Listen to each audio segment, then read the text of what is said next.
கிருஷ்ணாபுரம்ன்ற ஊரில் ராமசாமி செல்லம்மாங்கிற தம்பதி வாழ்ந்து வந்தாங்க. அவங்களுக்கு வரதன்னு ஒரு பையன் இருந்தான். ராமசாமி காவல்துறையில் பணிபுரிஞ்சிட்டு இருந்தார். ராமசாமியோட குணம் எப்படின்னா, பொண்ணுங்கனாலே வீட்டில் தான் இருக்கணும், எங்கேயும் போகக்கூடாது, கணவருக்கு பணிவிடை செஞ்சுட்டு தான் இருக்கணும் அப்படிங்கிற எண்ணத்தில் இருந்தார். அப்படியே தான் செல்லம்மாவையும் நடத்திட்டு இருந்தார்.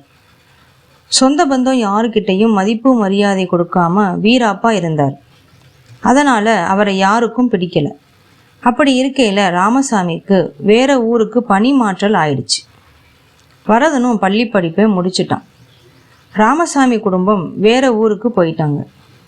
வரதன் கல்லூரியில் சேர்ந்தான். பட்டப்படிப்பு முடித்தான். அவனுக்கு அரசாங்கத்தில் நல்ல பதவியில் வேலையும் கிடைச்சது. ராமசாமியும் சில நாட்களில் பணியில் இருந்து ஓய்வு பெற்றார். வரதனுக்கு திருமணம் செஞ்சு வச்சிடலான்னு அவரோட நண்பர் ராமரிடம் பெண் பார்க்க சொல்கிறார். ராமா, வரதனுக்கு திருமணம் செஞ்சு வச்சிடலான்னு நினைக்கிறேன், ஒரு நல்ல பொண்ணா பார்த்து சொல்லுப்பா என்கிறார்.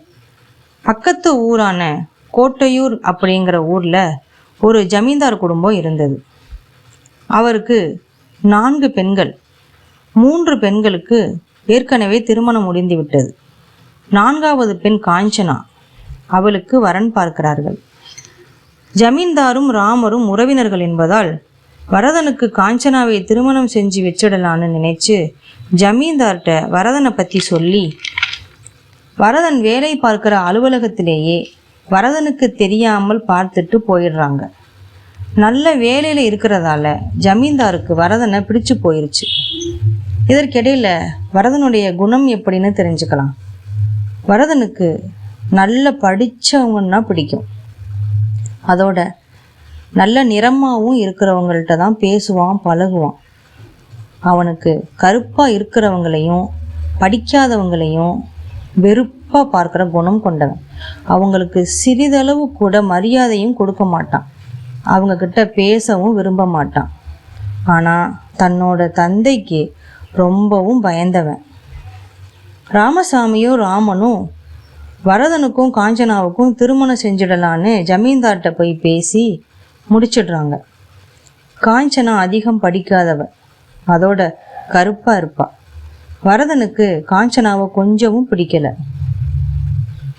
அவனோட அப்பாவுக்கு பயந்துட்டு காஞ்சனாவை திருமணம் செஞ்சுக்கிறான். வரதனும் அவனோட அப்பா ராமசாமி மாதிரியே காஞ்சனாவை வீட்டோடையே வச்சுக்கிறான். வெளி உலகத்தையே காட்டாம, ஏன் ஒரு கோவிலுக்கு கூட போக விடாம வச்சிருந்தான். காஞ்சனா பெரிய செல்வந்தரோட மகளா இருந்தாலும் வரதனோட பேச்சுக்கு கட்டுப்பட்டு ஒரு நல்ல மனைவியா நடந்துக்கிட்டா. வரதனுக்கு திருமணம் செஞ்சு வச்ச சில நாட்கள்லயே ராமசாமி மிச்ச காலத்தை தன்னோட சொந்த ஊர்ல போய் வாழ்ந்திட முடிவு செஞ்சு அவரோட சொந்த ஊருக்கு போயிடுறாரு. அங்க சில மாதங்கள் இருக்கார். ஆனா அந்த ஊர்ல இருக்கிறவங்க யாரும் இவர் கூட பேச விரும்பல. இவரை ஊரை விட்டு ஒதுக்கி வச்சது போல நடத்துறாங்க.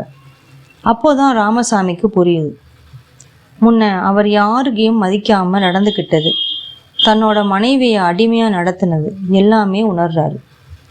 அப்படி உணர்ந்தவர் யாருக்கும் சொல்லாம ஊரை விட்டு போயிடுறார். போய் சில நாட்கள்ல சாமியாரா போயிடுறார். இதற்கு இடையில காஞ்சனாவுக்கு குழந்தைகள் பிறக்கிறாங்க. அவங்களும் வளர்ந்து வராங்க. ஆனால் விதி வரதனுக்கு எதிராக தான் இருந்தது.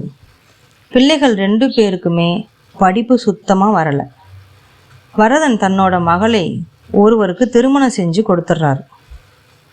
மகனுக்கு பெண்ணு பார்க்கிறார்.